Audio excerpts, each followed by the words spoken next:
Justice Sotomayor. Counsel, I'm assuming here that a basic part of your argument is that actual innocence claims are not cognizable under 2255 at all.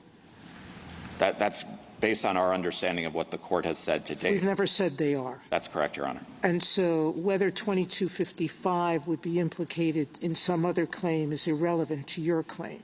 This is an issue that couldn't even be raised there, not because of a procedural bar or anything else, but it's just not cognizable. That's correct, Your Honor, and that's one of the difficulties in this case, is that All if right, the now, court's... Yeah. may I go back to a problem I have with your case, which is all of the facts that Judge Hellerstein relied upon were known to him at trial.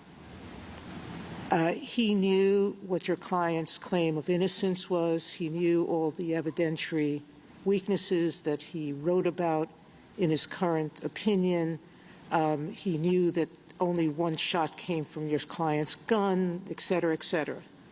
The only thing he did not know was the exact reduced sentence that the co-conspirators would receive because they were sentenced after your client. But he knew they were going to get a substantial reduction because they were cooperators. How do we call that new and compelling evidence? Compelling or extraordinary evidence. It's all, there's nothing new. I would have an easier time if I thought that actual innocence had been proven after the fact. Yes, Your Honor. There was another fact that Judge Hellerstein did take into account that he had not focused on previously, which is that the getaway driver was sentenced to 2 years in prison.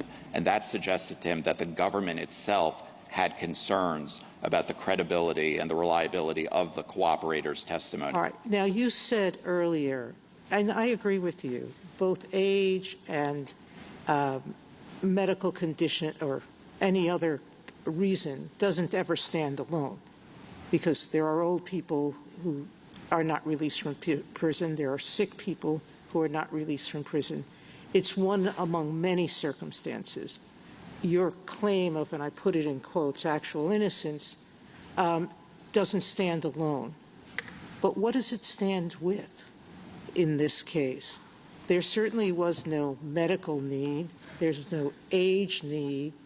There's no extraordinary circumstance to this individual. So why isn't it only one factor? What it stands with, Your Honor, is the fact that despite the judge's concern about innocence, that this defendant was sentenced to a life in prison. That is what bothers me. But, Your Honor, it was that it's a judge's disquiet as opposed to an individual circumstance. Because no matter how you look at extraordinary and compelling, it focuses on the individual, not on the judge's disquiet. By the way, I was a district court judge, and I have a great deal of respect for the disquiet that sometimes judges feel. It happens to every district court judge. There's a case where you really struggle. But can we, in the facts of this case, to note that that is an extraordinary circumstance? Well, what I would say, Your Honor, is that this is the sort of discretion that judges generally have in sentencing, and it's reviewed on appeal for abuse of discretion. The Court of Appeals didn't review it for abuse of discretion. Well, I agree with you, and maybe that's what they should have done. But I am troubled by this. Thank you. Justice Kagan. I mean, just to continue